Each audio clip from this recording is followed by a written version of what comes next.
National Road Safety Authority estimates that by the end of today, 4 people would have died on our roads. The daily deaths translate to about 1,800 deaths annually. Now, in 2024, the situation worsened with 2,494 fatalities recorded. Now, that's about 9.5% increase from the previous years.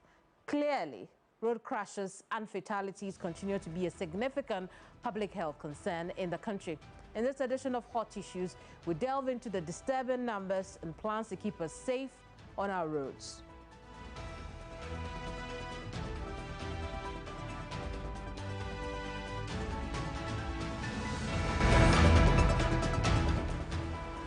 With the appointment of a new Director General of the National Road Safety Authority, there is heightened expectation for innovative strategies and effective interventions to reverse this alarming trend. The key question remains, how can Ghana implement robust measures to significantly and sustainably reduce road crashes and safeguard lives and enhance road safety for all citizens? I am Keminni Amanor, and my guest is Director General of the NRSA, Amaliba.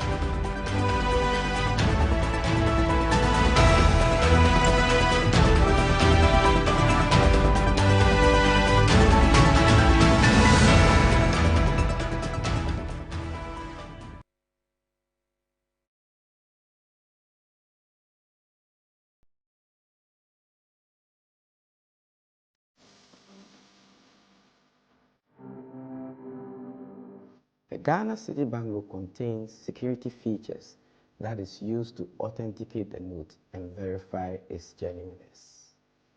On the left side of the note, in the plain star area, when viewed against light, is the watermark in the image of Tetekwashi in the cocoa pod. On the right side of the note, in the big 6 area, when viewed against light, is a line running from the top to the bottom.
You're welcome to Hot Issues, lawyer. Thank you. It's an honor to be on your program.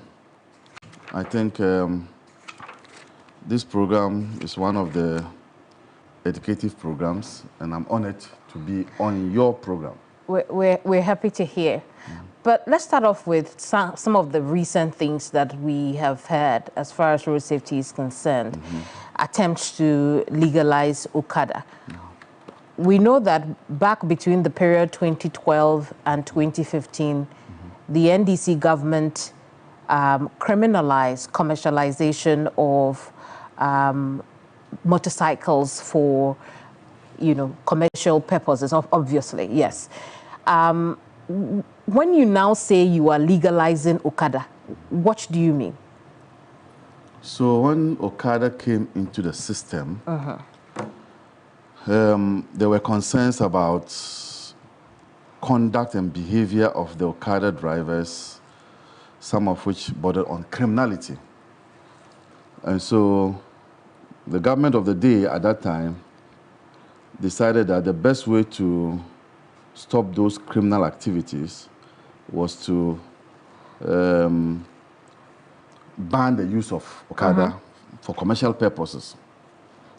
But we all agree that as time went on, Okada became a major stakeholder in the transport industry. You found out that police people who were even supposed to be the ones stopping and checking on the illegality were themselves engaged in Okada business. Apart from that, the Okada provided services in areas that vehicles could not reach. Right. And so it then dawned on the NDC, and for that matter, His Excellency, that we can legalize the operations of Okada, but regulate their activities. The reasons why Okada is seen as a danger to the motoring public is because it has not been regulated. And so anybody who has a motorbike jumps on it and begins to go about his commercial activities. And because it is illegal, state institutions that are mandated to, for instance, provide driver education, for instance, provide safety education, cannot engage them because you can't be engaging an illegality or an illegal entity. So the idea then came that, well, these people are doing well. Even you journalists, sometimes when you are late for your programs to read your news, you jump on Okada and you are able to beat the time. Okada, and for that matter, the Pragya, the tricycles, help in movement of people close to their homes. Other vehicular transport systems will send you to the station. Then you continue to your home. But Okada will send you straight to your door, your door. So in the 2024 elections, there came this idea to legalize Okada. And as I speak to you, plans are underway. So I want to understand what those plans are, particularly now when we know that it's illegal to use it for commercial purposes. If the government of the day says that we want to legalize it, what does legalization look like? So we are going to remove the provision of the law that says that it is illegal. And as I speak, a 30-member committee, of which I'm a member, is reviewing the law. There will be a meeting this week again, because there was a meeting last week, and to fine-tune the law and send it to Parliament. This law is the law that was supposed to pass, but because of the siren thing that was in the law, there was this siren for MPs, and the Ghanaians were up in arms against it, so it was withdrawn. Now we are going to review it, take that aspect out, and present it. You take the siren aspect out. Okay. And then include the Okada legalization in it, and then present it to Parliament. If it passes, then it means that we have gone over the issue of Okada being illegal and to become legal now. Then institutions like road safety, DVLA, and the transport ministry will begin to put in place mechanisms. So for instance, the transport ministry is going to hold stakeholder engagements in about 4 regions: Greater Accra, Ashanti, northern region. They will do one in Volta and Takoradi to engage the public on this legalization. Then on our part, as a regulator, we would provide the Okada people road safety education, not driver education. Driver education is for DVLA. We will provide them with road safety education. We would prescribe the uniform. In fact, they are going to be given uniforms to identify them. They will be given reflector vests to wear. Then we will prescribe the type of helmet that they will be wearing. Apart from that, the people they pick must also wear that. Then the DVL will give them special number plates and give them special licensing. Then the police will now begin to enforce the laws. If an Okada rider is found not wearing the helmet, then you'll be arrested and prosecuted. If the person you picked, the passenger, does not wear helmet, then that person will be arrested. The Okada rider will be arrested. So we have been sent to Rwanda. I'm told that in the world there are 2 countries that are applying this Okada very well, Rwanda and that's why we went to Rwanda, to learn from Rwanda's example. For the good example that they have. We are back. We are going to register them in unions. We are not going to have individual Okada riders walking to the offices to say, I have a motorbike, I want to ride. No. You must be in a union or in a cooperative. That cooperative will have its executives. So that when we are looking for you, if you engage in an illegality or you engage in crime, we are looking for you, we'll go to your union and they can fish you out. So things are going to change. So which means that we are likely to have things like Okada stations also. Exactly. So the district assemblies or metropolitan assemblies will be required to designate places as Okada stations. I see. Within the city. Very elaborate. Yes. But you see, back between the period 2012-2015, the NDC-1 administration, like you have said, you outlined certain conditions at the time that forced, the government of the day then to criminalize the commercialization of Okada users. Have those conditions gone?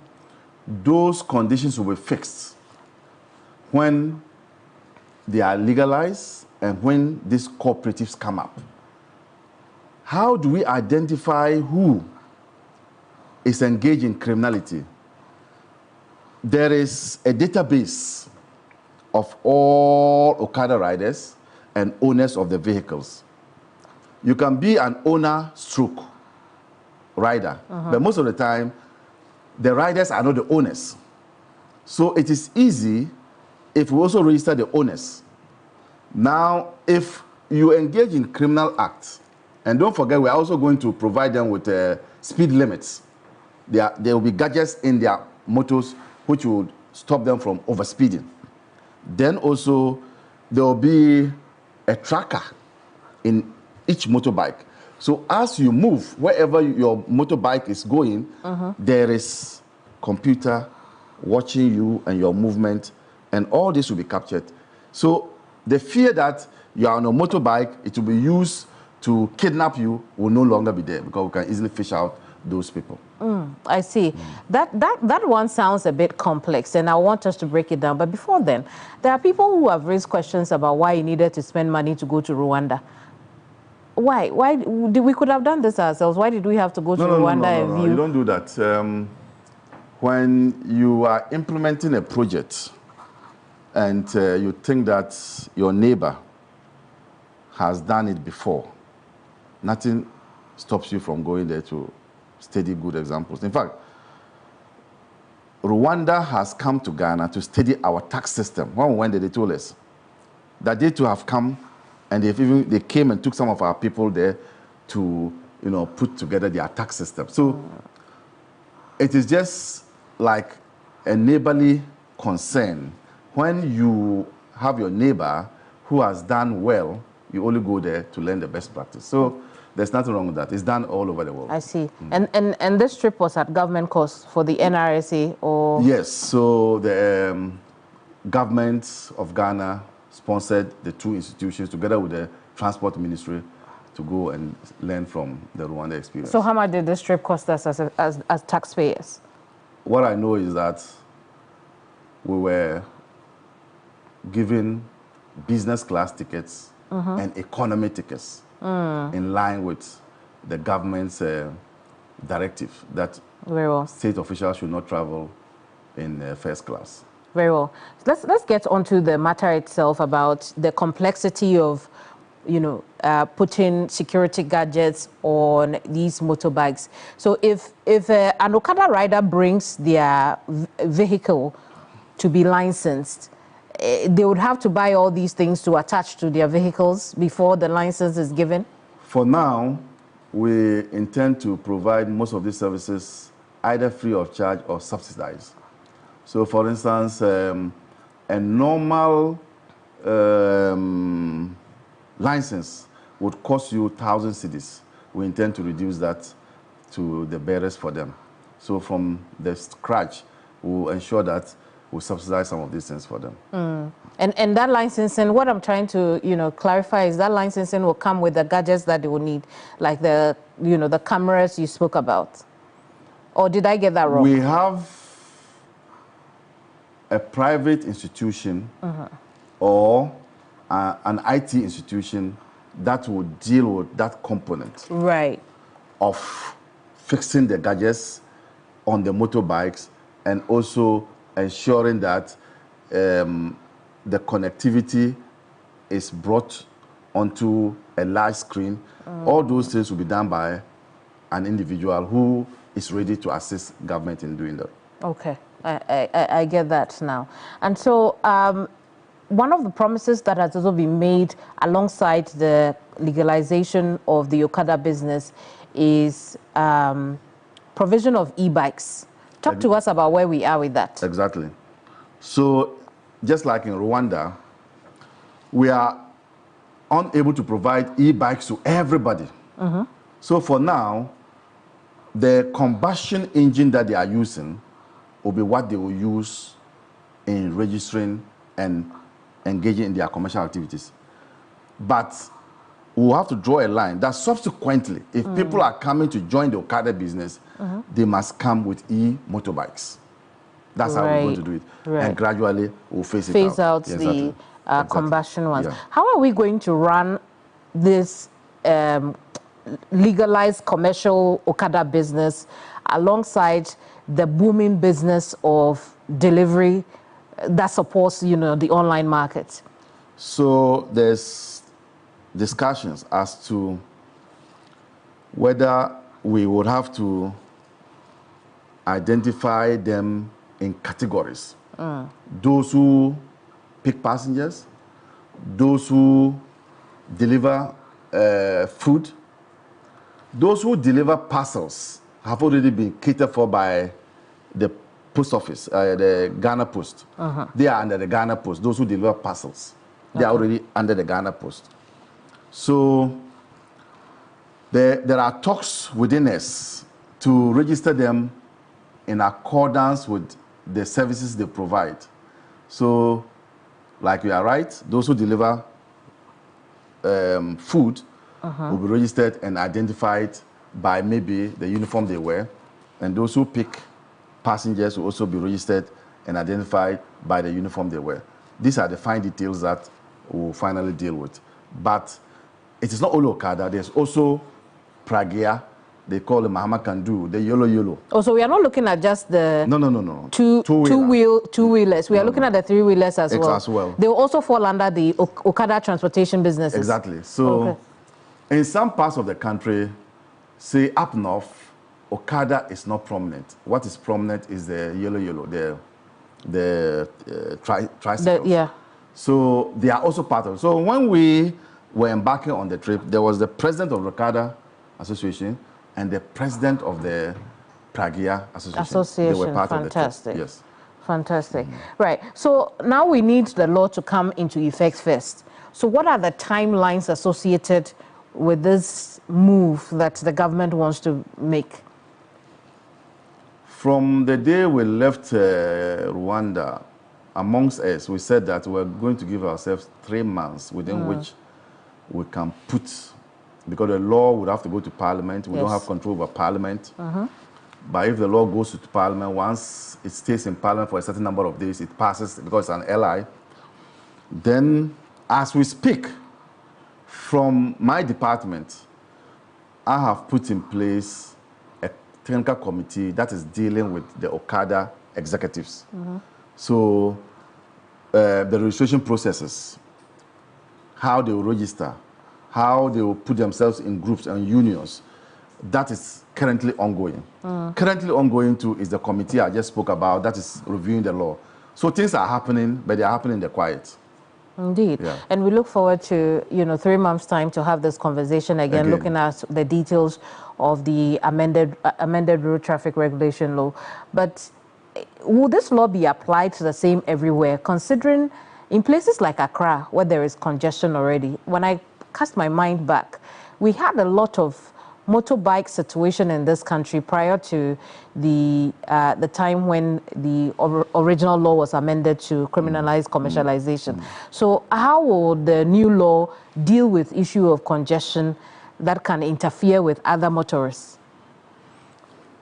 So there were people who were saying that this cannot be done unless there's a dedicated route for motorbikes.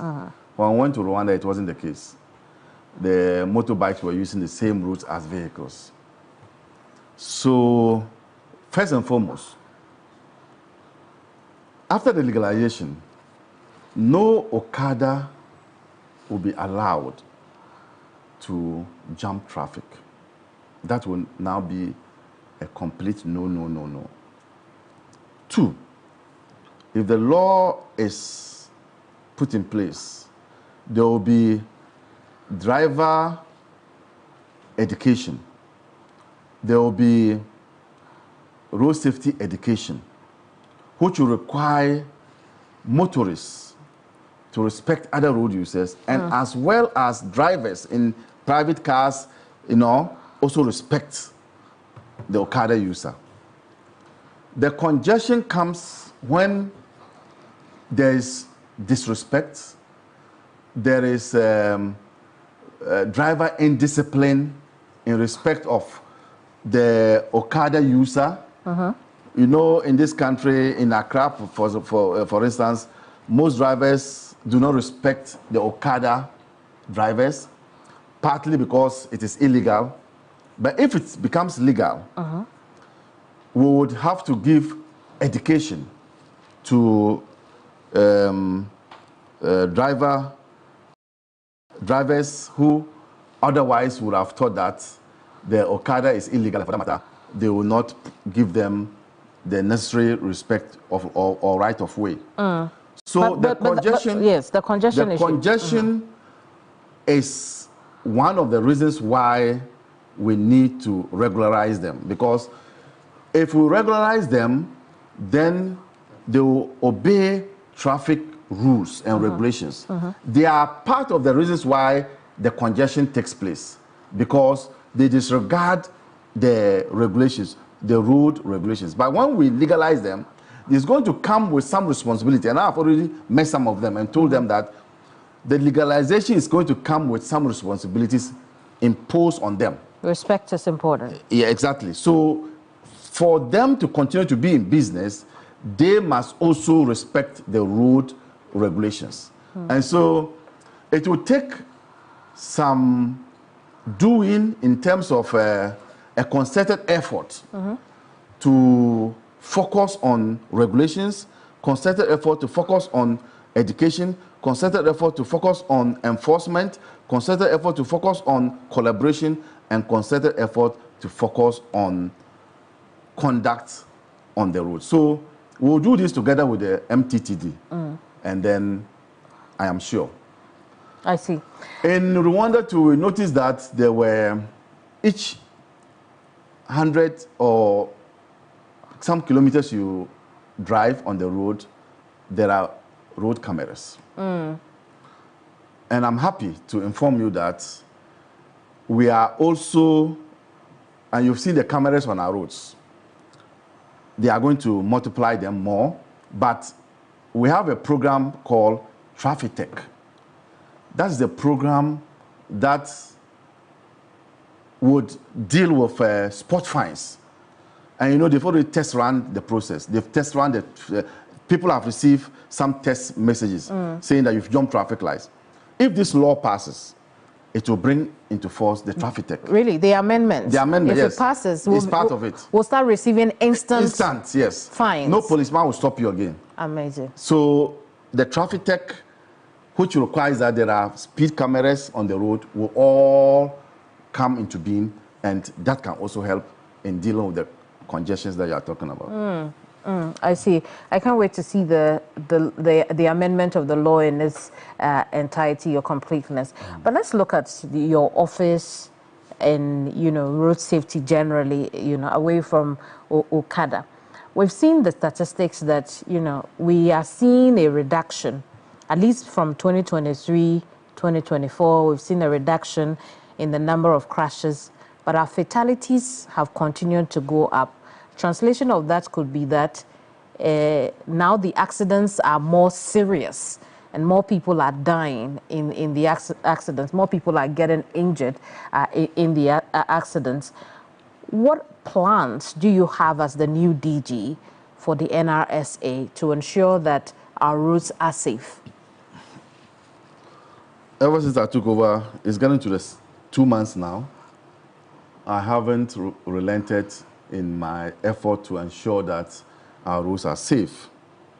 The first action I took was to visit some of the roads in Accra, particularly focusing on pedestrian walkways, focusing on footbridges. The reason is that when I took over office, I noticed that these statistics came to me, and there were a lot of knockdowns, pedestrian knockdowns. So I did that. So I brought some lights into that area, and I had the Highways Authority, you know, assuring me that these footbridges, particularly the N1, will be completed in good time. Then I summoned 2M Express. If you know, there's a company, an operator, transport operator, that applies Accra Kumasi. I heard about the overspeeding and the crashes that they involve in. I summoned them to my office, and we had some discussions. We gave them some guidelines that they should implement that. And as we speak now, there are no complaints coming from the public on them. 2 days ago, I had a video of a woman complaining about the erection of advertising boards on the underbridge, which impedes the visibility of motorists. I went there, inspected the place. Immediately, I called the advertising company, and as we speak today, he's removed them all. I see. Yes. Which underbridge are you referring to? Underbridge is Legon. I see. When you are coming to take the bend to either Palace or you are going to airport. That island, they will call it a median. They were erected and they were higher above the normal human being's height. You've had them removed? Yes, so they have been removed. Now, most people don't know our work. They think that we are supposed to do the work on the road. No, we are a regulator. So, for instance, if there are no road markings on highways, it's the responsibility of Ghana Highways Authority. If there are no road markings on streets in our city or regional capitals, it's the urban roads that is responsible. If there are no road markings in our district capitals, it's the responsibility of feeder roads. Ours is to say that you are not doing your work. So we are like a PURC that regulates the utility sector. We are also the regulator of the road sector. And so I've engaged highways to ensure that they do the right things. There is a bridge at on the way to Kumasi, Brimso Bridge. The culverts at the side of the road are all gone. So when drivers get onto that road, it becomes dangerous because they can easily turn into the river. And when we went there last week, I visited the place again last week. I embarked on a trip to Eastern Region. So I visited the place and I saw a car which had an accident and was lying there. I informed the Eastern Regional Minister, but I told her that that is the responsibility of the highways in Accra. I had already informed them. So if by next week they are not doing what is expected to provide culverts to support vehicles, I'm going to issue them with a compliance notice. The law allows me to do that. Then I will go further to sue them in court. The law allows. As a lawyer, I'm the first person who is coming outside the Road Safety Authority. All others came through and became directors. I am the only one who is coming from outside. For me, I'm not an engineer, I'm a lawyer. My only tool is to use the law to effect change. And that's what I'm doing now. And you think that gives you a good perspective, doesn't it? It is helping me. I see. And you just saw the results at the underbridge. Yes. I want us to take up a few things that you've spoken about. The pedestrian walkways. We know that some of our pedestrian walkways have been taken over by hawkers and vendors. How are we going to combine the need for people to make ends meet and the need for pedestrians to have a free walkway? What are the plans? The plans is to engage the district assemblies. That is their responsibility to ensure that they clear the pavement. When I was in the Eastern region, I informed the regional minister and told her that she should help in decongestion. If you go to Kofrodia, similar things happen by the roadside. It's all over the big cities. So we are going to engage the district assemblies to ensure that the pedestrian walkways are left free and people can do their buying and selling beyond the pedestrian walkway. There's also one danger which I have not mentioned, which is the parking of articulated trucks on the major highways. Some of them become stationary and people drive into them. When I was in the Eastern region, I told the regional minister to inform. One of that scenario is Apedra Junction. And I informed the Eastern regional minister to inform the district assembly of that. We can provide parking places in the towns for them. And we can even cordon it off with wires so that they can be in there. That can even provide market for people who want to be selling food for the drivers. But to be by the shoulders of the road, I am waging a war against that. And very soon, you will see that will stop. Is it only in the Eastern region or... along our highways. Along all our highways. You find them. But on the subject of the pedestrians on our walkways, it's a very difficult matter. NDC1 tried it. MPP also tried it in this very, early terms.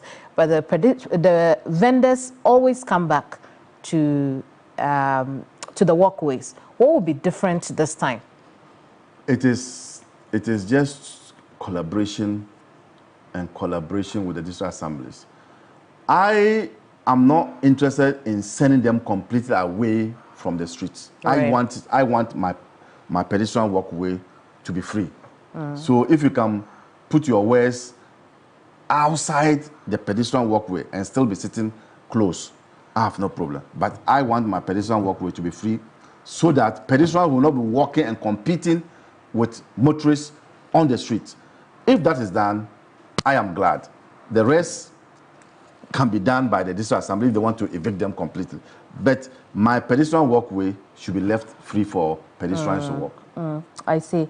But the issues that you have outlined to do with road crashes or behind the fatalities we continue to see on our roads have a lot to do with compliance. So while you have been proactive, you've invited some people to your office, you've taken certain actions to clear up the road for visibility's sake, compliance will still be a problem for you.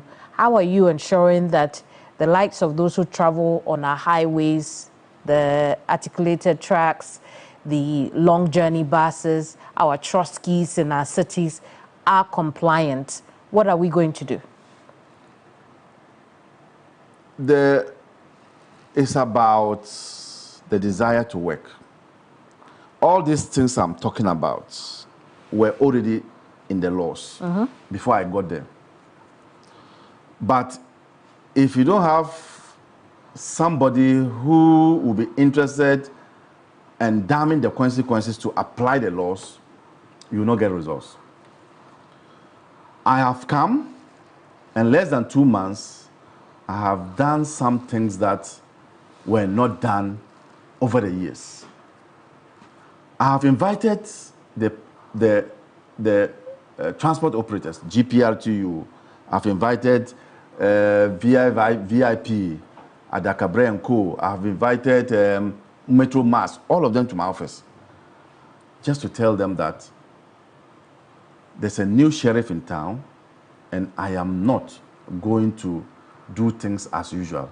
I even told my staff that the things they have been doing over and over and not getting results, I am coming with a new approach and they must support and back me in doing that. Compliance would only come if you crack the whip. So why did I crack the whip on the advertising company? Because I want other advertising companies to know that you cannot continue doing things the way they are. So you can be rest assured that cracking the whip is not. Sometimes, you know me, I thrive on controversy. You know, where there's controversy is where I want. So if I crack the whip on some of these operators, they will begin to fall in line. So I told you that we have the power to issue you with compliance notice. I've asked my technical officer in charge of that to issue one to somebody, and I'm not going to one of the institutions. I'm not going to mention it now. And for a long time, we have never done that. I see. And so it is about applying the law, and when you apply the law and you know you are right, there's nothing to fear. Very well. So speaking of applying the law, the NRSA is mandated also to conduct investigations into road transport systems, and which means that you can conduct even investigation into some of these road companies that experience accidents on our roads too many times. Does the NRSA as an office have the capacity to do some of these investigations? Yes, so that is what, before I came, they did well. Because I remember a oil tanker got an accident, and our people investigations on it and provided GOIL with the results. But not the public? Well, what I know at the time was that they provided GOIL with the results. There was also an investigation on this 2M Express before I came. They did that and they shared the results with the company. And it is good, if it is that we should begin to share it with the public, I'm all out for it.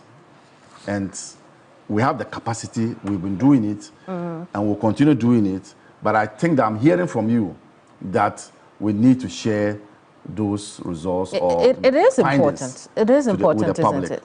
I'll take note and we'll do that. So we have been doing that and we'll continue to do that. And this time, the public will be put on notice. I see. We'll come back to some of the problems we face on our roads. But while we are sticking with your activities of your office, let's do that and then conclude on that. We'll come back to the road safety issues. How is funding for your office? How's that going? Funding is not too good. Funding is not too good. And funding is not too good. This is the third time I'm saying it. We do not have IGF. We don't have internally generated funds. We rely on the road fund. We also relied on some monies that will come from National Insurance Commission, and then some monies that will come from DVLA. So when those monies don't come... But they are statutory. Why do they not come? Yeah, they are statutory because the law says they should provide them with those monies. Yes. Well, I'm yet to engage the road fund, and I intend to do that this week. But you will be told that unless something comes in, they cannot give you. And they also say that the capping of those funds under the previous administration also affected how much could be sent to us. I'm happy and glad to note that the Minister of Finance, during his budget, announced that capping will be taken off, which means that the 2.5%, I think so, which is supposed to come from the road fund, will now come. And that will make us much better, or would appreciate. But we need to have our own IGF. And when that happens, you can be assured that, because even... But why don't you have IGF? And again, I know you're new to the office, but why doesn't the authority have an IGF when it has the ability to impose fines and the likes? It has never been done in the past. We have never had IGF. We've never... In fact, government only pays for our salaries. The rest is from the road fund, and then these institutions I've talked about. What will make us comfortable is when we start generating. And having come into office, I have seen some low-hanging fruits, and I'm beginning to trigger those ones. And if those ones begin to come, this whole low-hanging fruits, I've spoken to the transport operators, and when those ones start coming, I think it will be, because our work demands resources. Our vehicles, we are the ones who would inspect vehicles and say that this vehicle is not roadworthy. You cannot go onto the road. Your tires are worn out. But our vehicles are not good. I have spoken to the minister, and the minister has assured us that when this budget is approved, they will get us some vehicles. So good things are beginning to happen at road safety. Yeah. I see. So some money will start trickling in, and we look forward to having a conversation again on how the office is changing. So while you don't have money, I mean, again, we don't have hang on. enough. Not that we don't have money. We don't have enough. And it's not only us, every institution.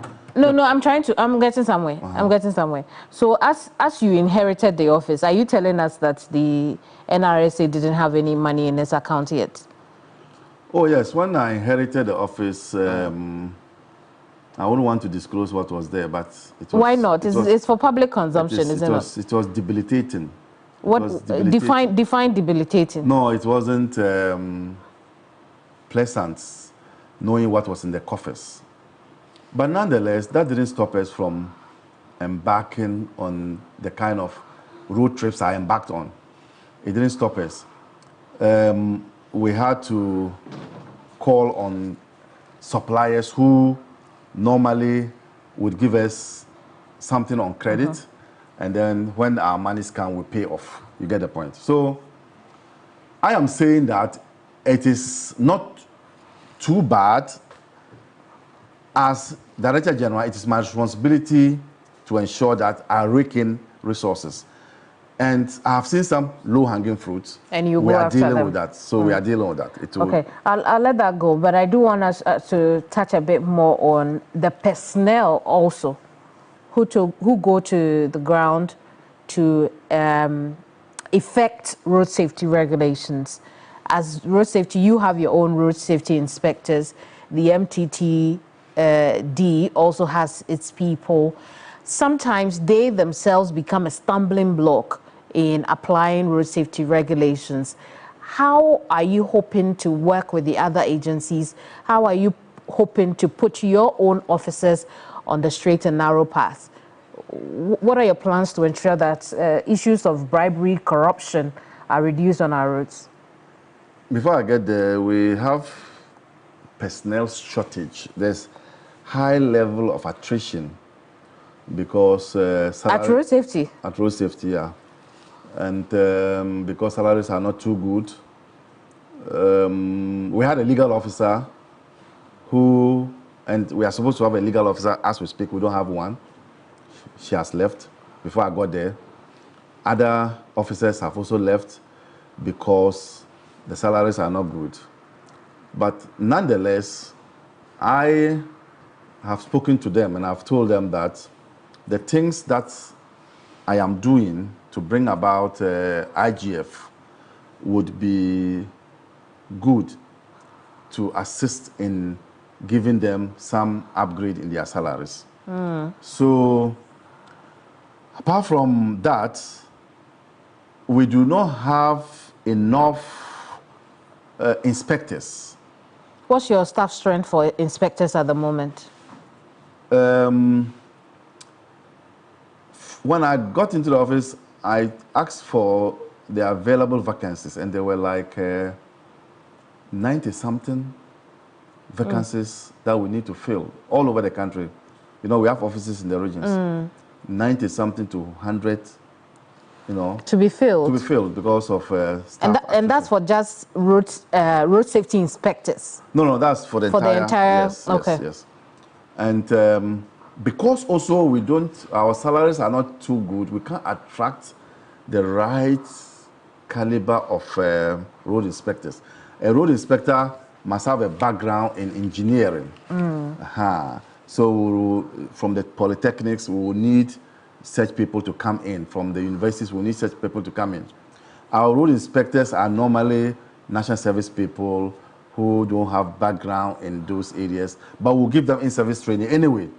So to attract the much needed caliber of personnel, we would need some upgrade in our salary, and when that is done, we'll be able to attract. But nonetheless, we are still doing the work. This national service, when they come, we'll give them in-service training. I see. And they go out to do their work. So hopefully you'll be able to fill that vacancy. Yes. Depending on how big your money comes in. Particularly if we are given financial clearance. Financial clearance. Yes. But then do you have a board yet? The board is being put in place. Our board is institutional based. Yes. So you have somebody must come from the police, somebody must come from Attorney General, somebody must come from DVLA, standard boards, National Insurance Commission. So and the president hasn't made the appointments yet, has he? No, the president is not supposed to make those appointments. It is for us to ask those institutions to bring their representatives. Oh, right. Yes. Right. So in our institution, the president doesn't appoint the individuals. Not even the board chair? I think the board chair is appointed, the board chair maybe. Yes. So we have put together the names, and they are with the transport ministry. They will be submitted to the Flagstaff House, and the announcement will be made. Will be made soon. Fantastic. So just a few things, and then we can call it a day. Starting off with, people are asking, so the things you're doing in the other areas, when will you, spread it across the country? So which brings me to the question of what the next 12 months looks like for the National Road Safety Authority. So, in between what I'm doing, I also embark on regional visitations. So I was in the Eastern region. Next week, or this week rather, I'm going to be in the Volta region. And then next will be the Oti region. Hopefully immediately after Easter. Now, when I go to the regions, I meet not only my staff, but I meet our, what do they call them, stakeholders. I meet the urban roads in the region, I meet the highways in the region, I meet the police in the region. While there, I give them the go-ahead to do similar things in their region as I am in Accra doing in the national level. So I empower them to begin to do similar things in the regions. So those in the regions who are asking the questions, very soon you've seen actions, you've seen some action in your regions. In their regions as well. Various regions, yes. So when are you writing compliance for street lights? Compliance notes for street lights? Yes. Accra is dark in the night, particularly when you fly in outside from Accra. The issue is that street lighting is the responsibility of MMDCs. They are the responsibility of the Metropolitan Municipal Assemblies. The Energy Commission gives the district assemblies money to fix traffic lights. Now, it is our responsibility, if these things are not happening, to hold the district assemblies accountable. I am going to write to the regional minister to get all the 20-something districts in the capital together for me to address them on this matter. But because I went out to do some road visitation, I have received some reports that, because in that road visitation, I also complain about street lights. And I'm told that in some areas, they have begun, fixing the lights. But to deal with the lights specifically would require me to have an interface with the district assemblies to ensure that they do what is needed. If money is not coming from the Energy Commission, they should let me know. If it is that the money's come, but they divert it into something else, I need to know. Else, like you are saying, I would. So don't be surprised. In the coming days, you will see a rate called National Road Safety versus a state institution, which is supposed to do its work. And I'm not shying away from that. So I can assure you that things are not going to be the same. Right. If I give out a compliance notice and give you, say, a month to rectify the anomalies and you don't, I would instruct my office to issue a writ against you and we'll go to court. Yeah. Just two things I want us to squeeze into the rest of the time that we have before we go. On the issue of fines, do you find that our fines are punitive enough? Punishment too is not to destroy. Punishment is meant to correct. And so I have told the people I have dealt with, the transport operators, that my focus is not to destroy their businesses. My focus is to ensure that our roads are safe. So I would not want a situation where fines will be used as a way to destroy somebody's business. But won't it deter? It will deter. Yes, but the fine that you are talking about to be punitive should not be a fine that would bring your businesses to an end. So I sparingly would be cautious, or I'll be cautious if it comes to fines, just for it to wake you up and not for you to punish in such a way that your businesses would go. So some of the fines were done years back. Your inflation would have eaten into them. And so they may not be punitive, but I think that for now, they are okay, and I do not intend to advocate for them to be, heightened. Very well. Yes. But by the law, you're supposed to collaborate with the education ministry to create a curricula for pre-tertiary level schools. Exactly. Is that happening today? Before I came, my research director informed me that they have been able to ensure that the GS included some road safety education at basic school level. But looking at the kinds of things that are in the basic school, I think that we need to have a more detailed, curricula. I'm thinking, and I'll soon engage the GS for them to have a subject called road safety. Because when you catch them young, then you reduce the spate of accidents. So I told my people in the office that what we need to do is to have a subject. It can either be examinable or not examinable, but there must be a subject called road safety. Because our roads are becoming like death traps, and we can't continue that way. So the best to do is to have the young ones, so that when they grow, they will not be behaving like the way the grown-ups are behaving when they are behind the steering wheel. So yes, there's some little education or subjects dealing with road safety, but I think that there must be a comprehensive, subject called road safety in our basic schools. We wish you all the very best and congratulations on your new role. Thank you, and we will do this for Mother Ghana. It is my prayer that before I leave road safety, I will have improved upon the situation and leave a mark, so that whoever is coming cannot do below that. Very well. Thank you so much for coming. Thank you. Abraham Amaliba is Director General for the National Road Safety Authority. This is Hot Issues. I'm Keminni Amanor. See you same time next week. Bye-bye.